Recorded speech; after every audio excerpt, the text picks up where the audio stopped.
حضرت علی بن عثمان الحجویری المعروف یعنی داتا گنج بخش رحمۃ اللہ کشف المعجوب میں فرماتے ہیں ہر شخص پر لازم ہے کہ احکام الہی اور معرفت ربانی کے علم کے حصوں میں مشغول ہے، ان کے اصول میں مشغول ہے۔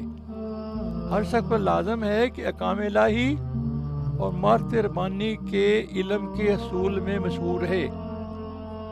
بندے کا علم وقت کے ساتھ فرض کیا گیا ہے، جس وقت پر جس علم کی ضرورت ہو اس کو حاصل کرنا فرض ہے نا۔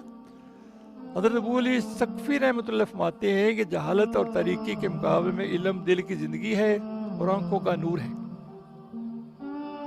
جہالت اور تاریکی کے مقابلے میں علم دل کی زندگی ہے اور آنکھوں کا نور ہے۔ مطلب یہ ہے کہ جہالت کے خاتمے سے دل کو حیات یعنی زندگی اور کفر کی تاریکی دور ہونے سے آنکھ کی روشنی یقینی ہے۔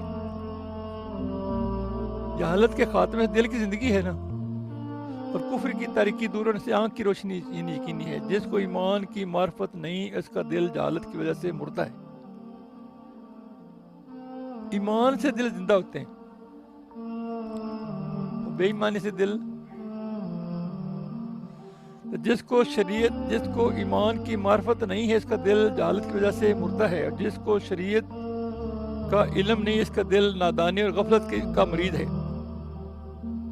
جس کو شریعت کا علم نہیں ہے اس کا دل نادانی اور غفلت کا مریض ہے۔ پس کافروں کے دل مردہ ہیں کیونکہ وہ خدا کی معرفت سے بے بیر ہیں۔ اور نبی صلی اللہ علیہ وسلم نے فرمایا جس شخص نے علم حاصل کیا پھر اسے چھپایا تو قیامت کے دن اللہ تعالیٰ اسے آگ کی لگام ڈالے گا۔ ترمذی شریف کی حدیث میں۔